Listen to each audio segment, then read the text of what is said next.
few key results and findings from the studies we've been doing in the last few years, and then I'll hand over to Andrew to take you through what we're doing in AMP6 and ramping up the metering programme. So this is just a graph to illustrate why it's so important to do water efficiency. So you can see by 2040 our demand in a dry year in London, well, there will be a shortfall of over 400 million litres per day.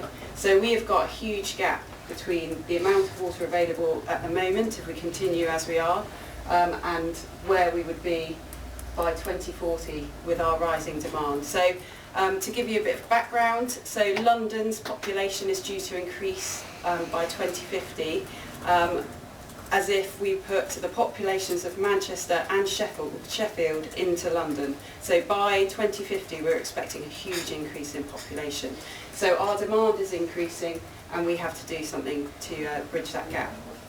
So we've asked our customers what they would like us to do as resource options. And obviously the first one is reduce leakage. We've got a huge leakage programme and there's a huge investment in that. But surprisingly, the second option that they would like us to do is demand management, so increased metering and also water efficiency. So that's quite a key area. So that is a huge focus for us going into the next AMP period. And you know, over all of the other resource options, they prefer us to do that. So there is the appetite there. So it's just getting people to do it. Obviously, perception is stronger than reality. This is a key image that we quite often show from the 2012 drought. Obviously, just as we announced our drought, it started to rain and it continued to rain and it didn't stop raining, and then it was the wettest summer on record. So they're the challenges that we have, because obviously there's that perception that it is always wet. But with the increase in population and the amount of people that we're trying to supply, it is a real issue that we need to resolve. So so this was the last 5-year period. We had a huge target and for water efficiency and investment. But going into this next 5-year period, we are ramping up massively. Thames Water is putting a lot of emphasis on water efficiency. We're nearly doubling our targets. So that is the investment that we're putting into water efficiency. So I'll take you through a few key findings from some previous water efficiency studies. The first one, Save Water Swindon. It was the first town-wide campaign that was a joint project with WWF and Waterwise and ourselves initially. Started in 2010 and then it was continued on with Thames Water as well. We had a target of 1 megalitres per day saving by the end of 2014, and I'd be pleased to say that we did actually achieve the target. We actually overachieved the target, and that was done through a number of different ways. We worked with households and non-households. We had a total water saving, assumed water saving of around 1.78 megalitres per day, and 1.19 megalitres per day of that was households only. We had a few big savings. From example, we repaired a ball valve in a factory which saved 0.42 megalitres per day in a one fell swoop. So it does just show that non-household can have massive savings as well. But overall, we had 30% of Swindon homes taking part and around 4,300 home visits having water-saving devices installed. Around 20,000 homes had DIY kits, so they went online and therefore they ordered their free water-saving products to be delivered to their homes, and then they installed themselves. And around over 96,000 water-saving devices were installed or ordered in total. So it shows that it really was quite a key project for us, and we've had a lot of findings from that study. One of the key ones in actually how we contact our customers was some work we did on changing the messages and actual mailings. So you can see initially we sent out a letter and a leaflet. We had around 2% response rate from that. So then we tested 4 different letters with different messages about it's the government telling us we've got targets from the government.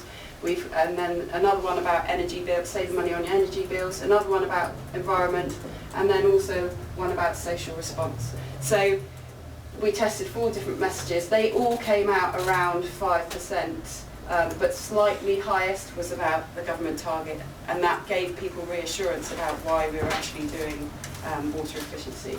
But then we carried on. We then combined the letter with a coupon, so you can see in the far right hand side there, that's the final letter that we sent out, and that actually increased uptake to 8%. So we've used those findings going forwards. Some key water saving findings from Swindon. This follows on from what Rob was talking about. The first one was measured saving from metered households. So we had a huge sample size for DIY, so 5,000, and then also over 1,000 from the smart home visits. And the change in water use was actually quite similar to what Rob has been talking about. So there was a reduction of 12.4 litres per day for home visits. For the product requests, so people installing themselves, that was slightly less at 7.3 litres per day.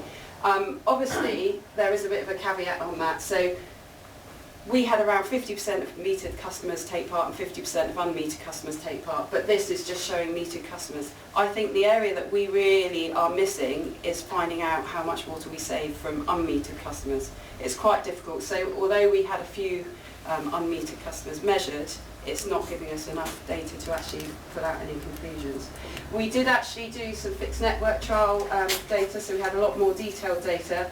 But unfortunately the sample size was quite small, so it's not really significant, but it did show greater water savings of around 48 litres per day for home visits and 41 for DIY kits. But again, a huge caveat on that it was such a small sample that you can't really draw big conclusions from it.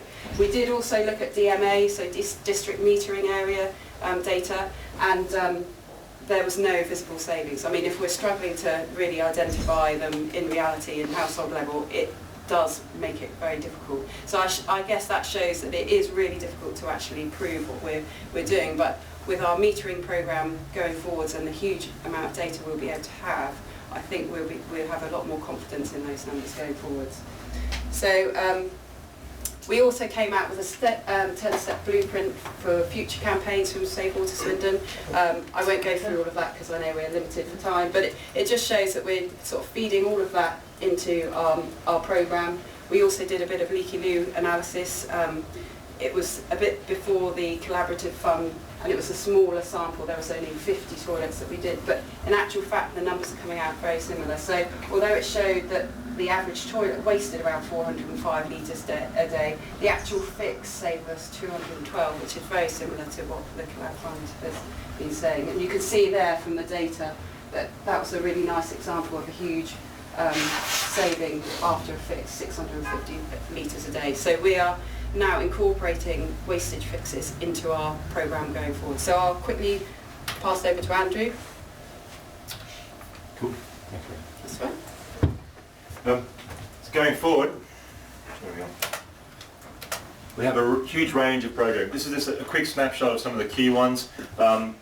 We put that slide together a little while ago. It's almost evolving every week. Just the number of contacts, partnership working is really taking over. Terms partnership and engagement are just becoming core business in themselves. And if we do this anymore, those two terms will probably come with their own financial penalty in time, which is going to scare the hell out of me again. But the big thing there is smarter home visits. So this is the bulk of what we're doing, and that is linked directly, or it will be in parallel with the rollout of smart meters going forward. Okay, smart metering program. They are smart meters. It's a fixed area network. They pretty much kick off next week, formally on the ground in 5 London boroughs, phasing over.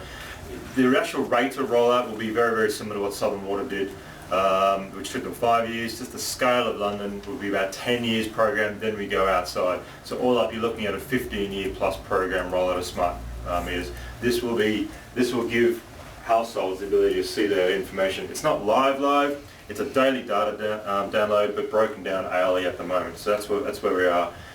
You're looking at large masts, long-range radio masts across London, and they'll pick it up. So far, we have put in smart meters already. So we've been doing this mostly driven by leakage capture and reduction. So those customers will then transfer over to what we're calling a gold journey, full customer engagement. We are pretty much offering a smarter home visit, which is the in-home retrofit of devices, tailored advice using the TAP app, which is the EST water energy calculator on an iPad. This will be offered to every household who gets a new meter. We engage with a lot more households, but a lot of the households in particular boroughs, we have high proportion of flats and conversions. It's very, very difficult to get a meter in there because of multiple inflow of water into one property, therefore needing multiple meters. That's a challenge going forward. But households that get a smart meter will be offered a smarter home visit. The take-up rate of what we've been doing so far is very, very high, which is great, because even with the perception of water in general being pretty poor, when we provide the information saying this is what we can do, this is what you can save, the acceptance is great, so we like that.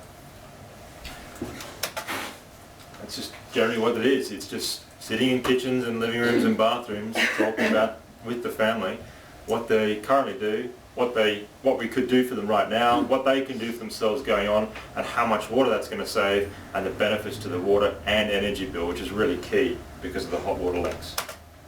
We're doing that with Groundwork London. So far, and this is just the snapshots of many of the companies in the room are using the calculator. So we've had that converted to an app. So it's a standalone device, plus it's got extra things on there from engagement. I'd love to ditch the term engagement and just call it education, because we want to be able to walk out that house and that family knows more about the house and will use their house or use their water better for the next 10 years. Then we'll get value for money. Hopefully the smart meter, with the information pinging back, we can demonstrate that over time.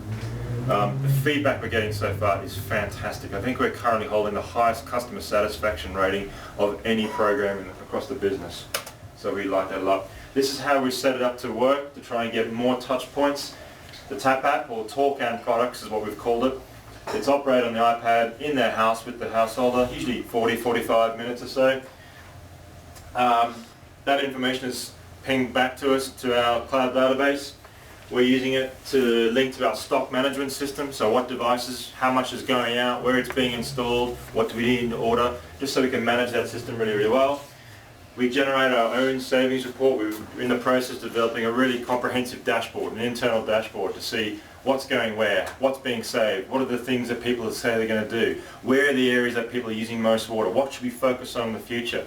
And that dashboard is going to really help drive and change where we go in the future as well. So it'll be our own version of a little collaborative fund just from this information that's coming back. The sheer scale of homes that we intend to do will give us a lot of robustness to that information. About a week after the home visit, that customer receives the report, which the online calculator the companies use to see. They'll get either a printed version or an email PDF version, and it's their choice. So it's another touch point, another reminder about this is what your family can do. No two reports are the same. Very personal. Okay, quick snapshot of where we are so far. Our target for 15-16 financial year, about 31,000 in-home visits. We're pretty much on track to do that. We've gone past 17,500 or so thousand visits so far. To give you an idea of scale, next year, so 16-17 financial year, increase those numbers by 50%. And then it just gets bigger as the metering program rolls out. It's not insignificant. This is quite a challenge. So far we've got in London, 5 boroughs in London, Oxford and Newbury, we've got about 60 to 70 staff working on the program. So it's quite a challenge in logistics, but we're going great and we like it so far. We're in these 5 boroughs, Bexley, Greenwich, Islington, Camden and Enfield. That's where the progressive metering program is going to start. As I said, next week in 1 or 2 of them, and then over the next 2 or 3 months they'll kick off there as well. We're doing about roughly 3,000 smarter home visits a month in London, and so far in Oxford we're probably around the 1,000 mark, and Newbury a couple of hundred there. The real key thing to pick up what Rosie said, and also to link into the collaborative fund leaky loose in, all those homes, when the smarter home advisor is in there and they spot the leaky loo, they will call up, offer the free, we'll free fix it, and they'll call up and book that visit on the spot. We'll try not to leave it back to the customer, so we'll try and get that saving at the end. So we're getting extra value for money from the investment to do this visit. We want to try and maximise that going forward. There are other things we want to consider in the future. So it's it's quite a substantial one. Yeah. Okay, that's part of the team, Groundwork London and us. They are branded as Thames. They are operating full-time as Thames. This is part of our branding improvement too, customer satisfaction thing too. It's a core piece of Thames that we want to roll out as much as we possibly can. The leaky loo fixes are done through our customer side leakage teams, and so